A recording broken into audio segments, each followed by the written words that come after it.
하겠습니다. 그래서 개신교적 왜곡의 중요 특징으로 하나님을 배제한 하나님이라는 인격체와의 인격체로와의 관계로의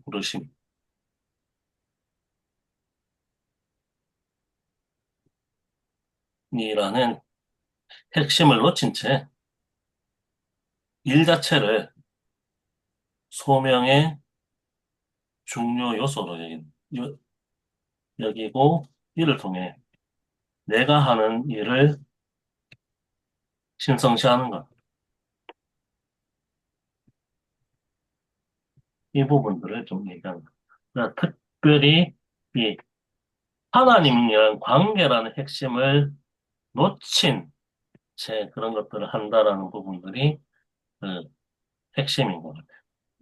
예, 그래서 그런 부분들은 그냥 일만 강조하는 부분들에 대해서 세속주의로 갈 수 있다라는 부분들을 부각하고 있습니다.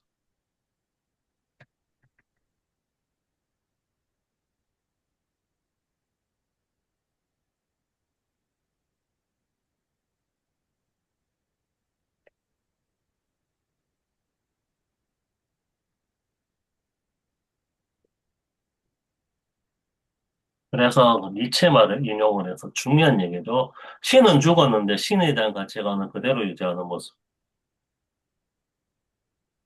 예, 니체는 그걸 냉소적인 의미에서 비판했는데 그런 현상들이 개신교적 왜곡이라는 방향에서 발생하고 있다라는 부분들을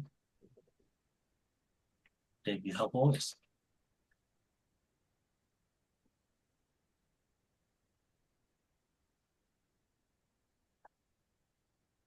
음, 그래서 7장, 8장 함께 정리하면서 개신교 카톨릭적 왜곡에서는 하나님이라는 것들을 강조하는 과정에서 하나님에게 가까워진 특별한 소명이 있는 일은 중요하다고 하는 일종의 계급주의 같은 인상이죠. 그래서 그 목사 같은 직업은 중요한 소명이고 그렇지 않은 건 그 부분적인 소명이라고 얘기하는 방향에서 2차적 인소명.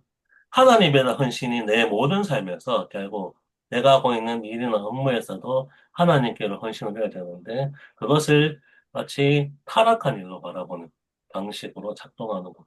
그게 카톨릭적 미국이라면은 그 이전에 1차적으로 부각하고 있는 그것을 회복했던 것들이 모든 곳에서 하나님이 부르신다라는 종교개혁을 통한 것인데 거기서 그 종교개혁 초반에는 그런 부르심의 일차적인 것이 인격으로의 부르심이라는 강조점을 놓치지는 않았는데, 그러면서 내가 하고 있는 모든 일에서는 그것에 대한 헌신으로서 내가 이 일을 감당하는 것이라는 부분들이 있었는데, 거기서 하나님과 관계가 빠져버리니까 일 자체가 그거 중요한 것이 되는 방향이 되죠. 그래서 그거 막스 베버도 얘기했던 프로테스탄티즘의 윤리학이론 내가 하고 있는 일에서 성공을 거두면은 하나님의 구원의 상징이다. 라는 얘기하면서 자본주의를 만들었던 그런 부분들도 이런 것하고 관련된다. 라는 말을 좀 자연스럽게 이어서 하고 있다는 생각이 듭니다.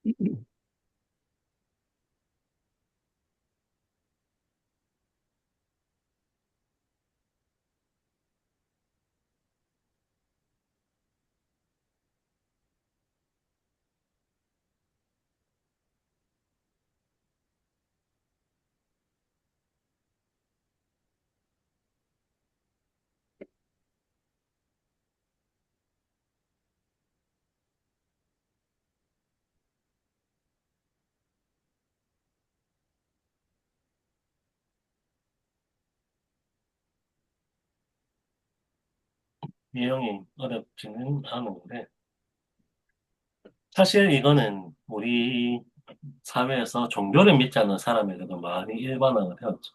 내가 하는 일에서 최선을 다하죠. 근데 그렇지만, 제일 처음에 나왔던 한 사례처럼 그 일이 그냥 생계수단 외에는 별 의미를 전달하지 못해서 힘들어서 억지로 소명의식을 짜내는데 그게 여기서 말하고 있는 것처럼 하나님과의 관계라는 부분들에 대한 방향성을 잃기 때문에 그냥 억지 왜곡이나 그 일중독처럼 나타나게 돼요. 그런 현상이 발생한다. 라는 거.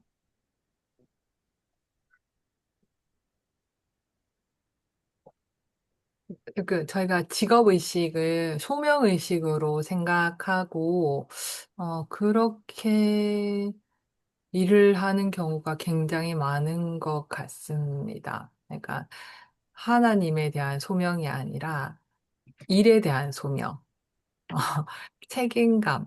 방금 말씀하신 것처럼 그런 것이 내 일을 성실히 함으로써 내가 할 수 있는 영역에서 열심히 하는 게 사실은 그냥 직업의식일 뿐인데 소명이라고 생각하는 경향이 좀 많았던 것 같습니다. 여기서도 이 부분을 좀 지적하고 있는 것 같은데, 음, 네, 반성하게 되는 것 같기는 합니다. 그것만 잘하면, 나에게 주어진 이 일을 잘하면, 어, 아, 어떤 하느님에 대한 이 종교에 대한 소명도 다 했다라고 사실적으로 표현한다면 퉁친 것 같은 그런 일들이 좀 흔히 일어나고 있는 것 같아요. 네. 사실은 그것만으로도 의미 있는 행위이긴 한데, 내 직업에서 최선을 다해서 그 사람들과의 세상을 좀 더 낫게 만드는 행동이잖아요. 그게 네. 유의미한 행동이긴 한데, 그게 방향성이 그거 실제 소명이라고 할 수 있는 하나님으로부터 출발하는 부분들, 그래서 이탈한 부분들이 분명히 있다는 것 같아요. 그래서 그게 무의미하다는 것은 아닌데, 물론 필요한 일이고 그렇긴 한데, 과연 일차적 소명이라는 하나님과의 관계라는 부분들을 전제로 하느냐라고 할 때는 그게 좀 애매하다라는 것이죠. 그리고 그런 하는 직업의식을 소명으로 대체하면서 성실하게 살아가는 것.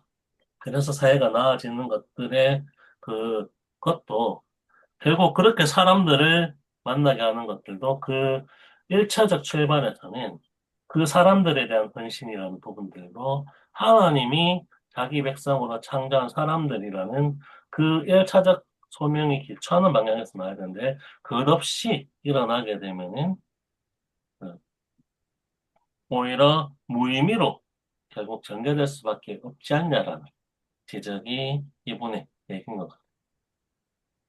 선생님, 마치 그거 같다는 생각이 들었습니다.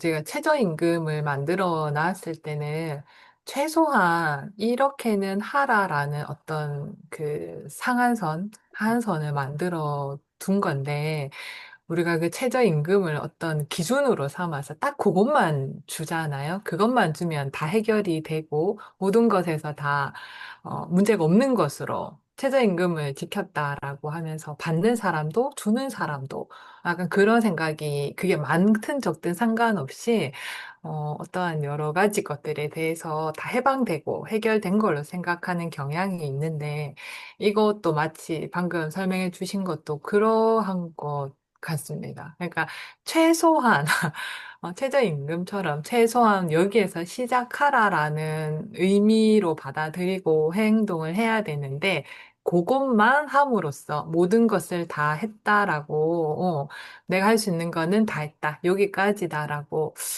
생각해 버리는 거하고 같다라는 생각이 지금 좀 드는 것 같습니다. 네.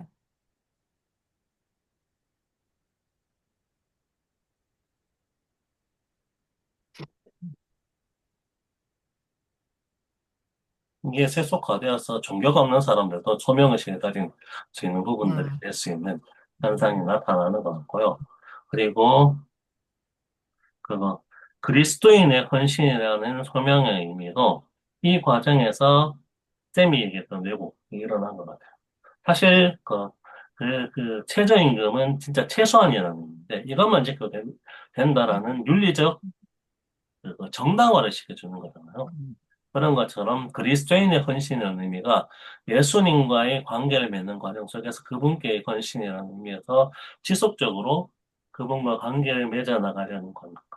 그 속에서 내가 모든 곳에서 하나님께로 나아가고자 하는 태도로 나가야 되는데 그냥 내 직업에서 최선을 다했기 때문에 나는 하나님을 그래도 최소한으로 섬겼어. 그리고 주일 성수 잘하고 있잖아. 라는 것 정도로 축소시키는. 그래서 내 직업 안에서 정말 하나님께 헌신. 그래서 7장에 나왔던 밀보포스의 경우처럼 그냥 단순한 정치인으로서 열심히 사는 것들이 아니라 이 시대의 이 상황에서는 노예제를 폐지하는 것이 나에게 맞는 헌신이다. 라는 것으로 나가는 것들이 필요한데 그게 아니라 그냥 직업 안에서의 소소한 예, 윤리적 의식 정도로만 축소시키는 거냐? 그게 될 가능성이 높다라는 것 같아요.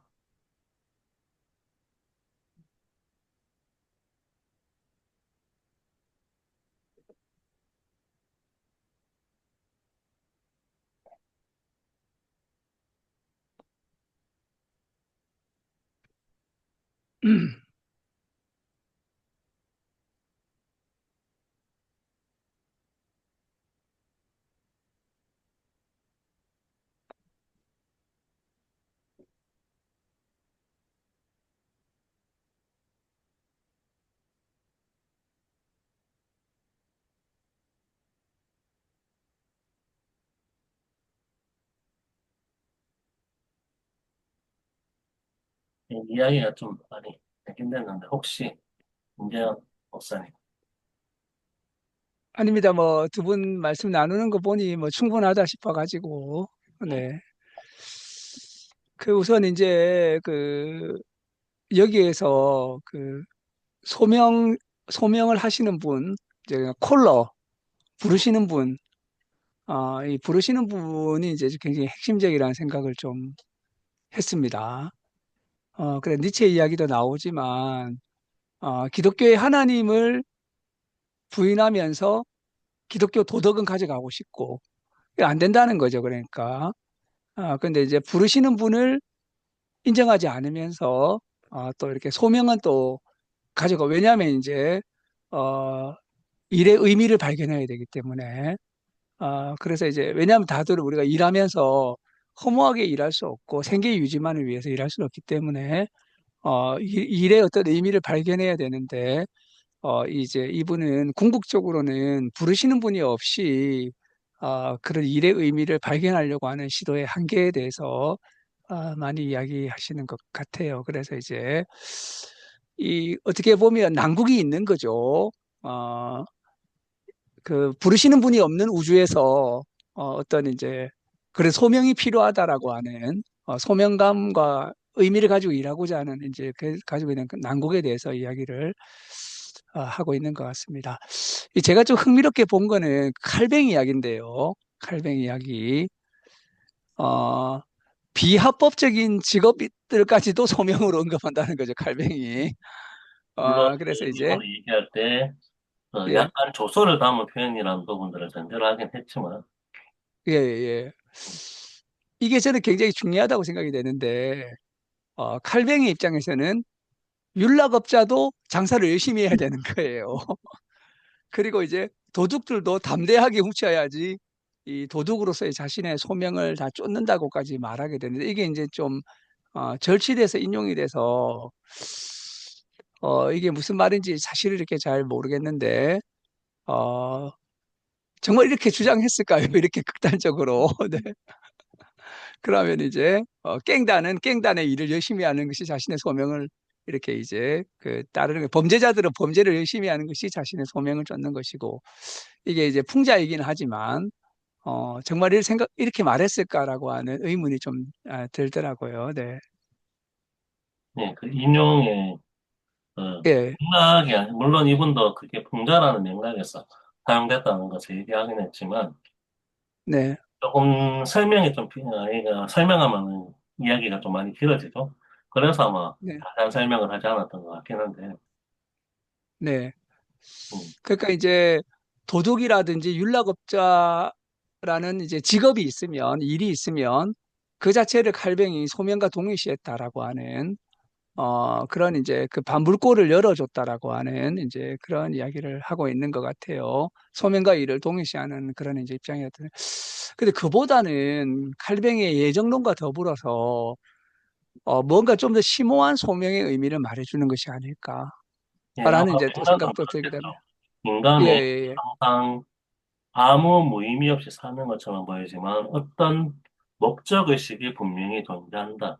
그게 바로 예, 목적의식의 소명이고, 그러면서 그 소명은 심지어 비합법적인 일을 저지르는 사람에게도 있다라는 부분 얘기하면서 그 네, 목적으로의 부르심, 그리고 그 목적의식으로의 부르심이라는 의미에서 인, 하나님의 인격체가 분명히 존재함, 이런 부분들을 얘기하는 중간 맥락에서 등장하는 것 같긴 같은데, 그걸, 네네. 물론 풍자라는 부분들을 전제하고 설명을 하긴 했죠. 그냥 가져오면 그래서 왜곡일 수 있긴 예. 한데, 이것도. 우리가 하나님의 부르심을 너무 좀 이렇게 단순하게 생각하게 될 수 있지도 않을까? 하나님이 늘 좋은 일로만 부르시고 위대한 일로만 부르시고 거룩한 일로만 부르시고 과연 이제 하나님의 부르심은 그런 것이기만 할까?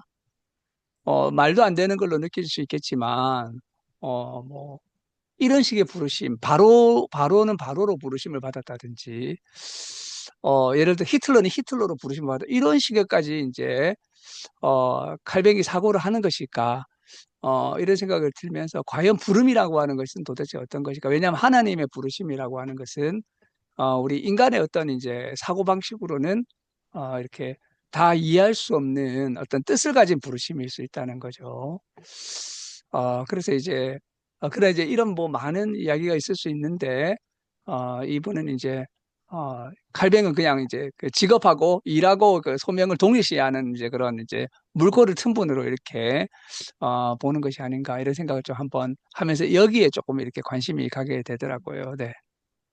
네, 그럼 이 지금 칼뱅이 얘기했던 이런 사례들, 이 맥락을 통해서 보면 그래서 노동의 신성화가 된 거 아닐까라는 생각도 좀 들거든요. 그러니까 음, 뭐, 예, 노동이 신성하다라고 우리가 얘기를 많이 하는데, 그렇다면 칼뱅이 말한 것처럼 도둑도 자기의 직업을 열심히 해야 되는 거고, 예, 그런, 약간 그 생각이 좀 들어서, 이게 노동이 약간, 노동을 지금 기독교에서는 어떤 의미로 보는 건가요? 그러니까 음, 노동의 신성함이라는 게, 어디서 비롯된 건지 제가 정확히 잘 모르겠다는 생각이 좀 들기도 해서 그냥 단순히 그냥 생활인으로 생각했을 때는 신성할 수 있는 것 같아요.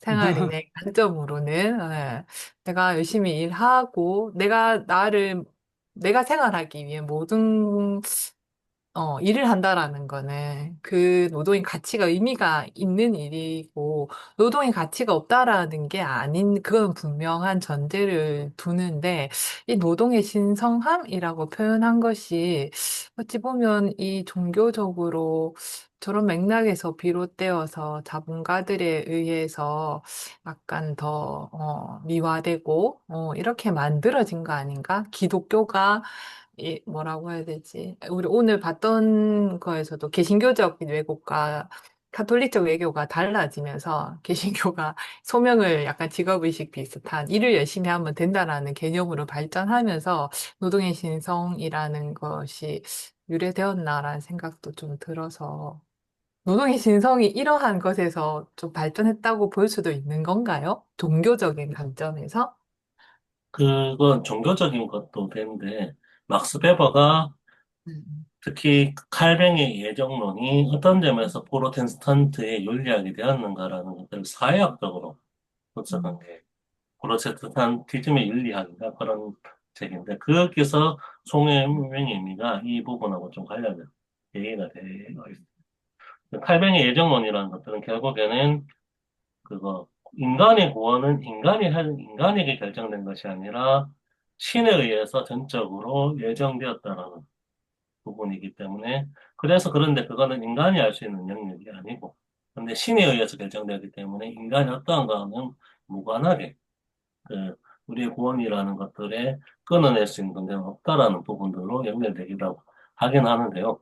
그런 예정론이라는 부분들이 부각이 되면서 그런데 그 칼뱅은 또한 동시에 이거 여기서 나온 일이라는 부분들을 하나님 물론 이분의 말씀처럼 그 칼뱅의 맥락 안에서는 1차적 부르심의 전제로 2차적 소명이라는 것들, 하나님께 헌신으로 자연스럽게 이어진다는 것들은 놓치지는 않았지만, 그 직업이 우리가 하나님께 헌신의 소명과 연관되는 부분들이 일어나면서, 인간은, 그런데 구원에 대한 관심이 계속 있는 상황에서는, 이제 분열증에 빠질 수밖에 없죠.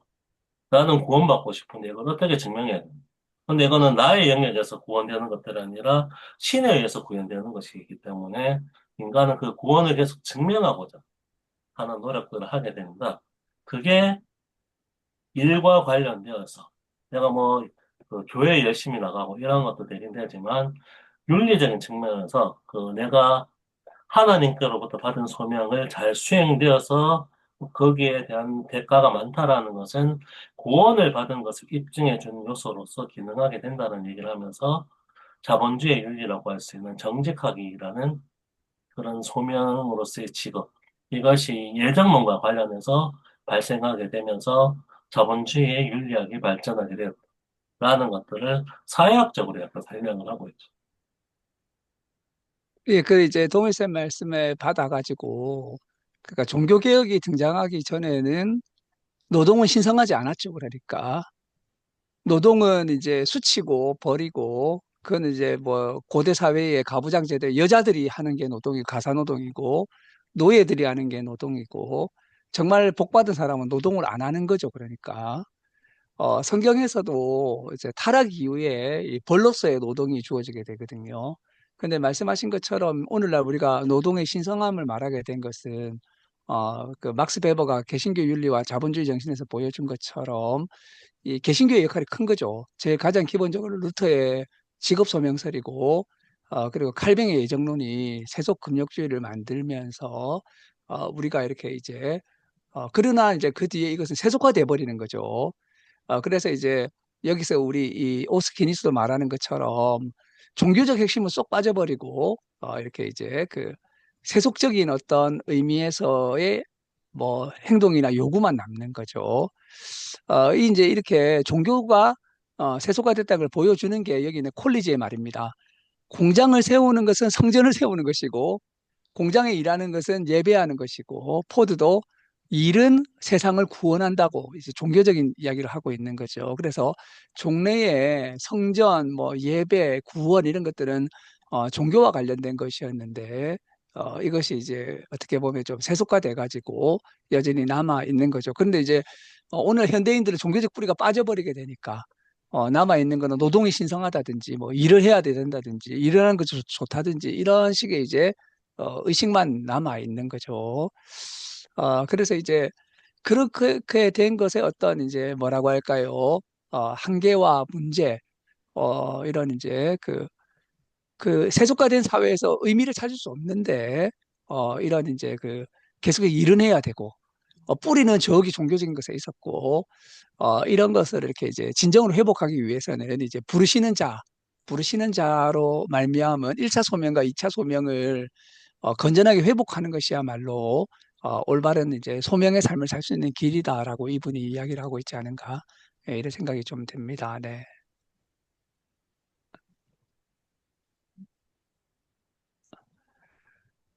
이야기 좀 너무 길었죠, 선생님. 네. 거의 얘기 나올 만한 것들은 거의 다 나오지 음, 않았을까 합니다. 이 내용 자체는 지난번 내용에서 좀 이어지는 부분도 있어서 그런 것들이 좀 있는 것 같습니다. 네. 그럼 잠깐 쉬었다가 11시에 보면 되지 않을까요? 네, 그렇게 하죠. 네네. 예. 네.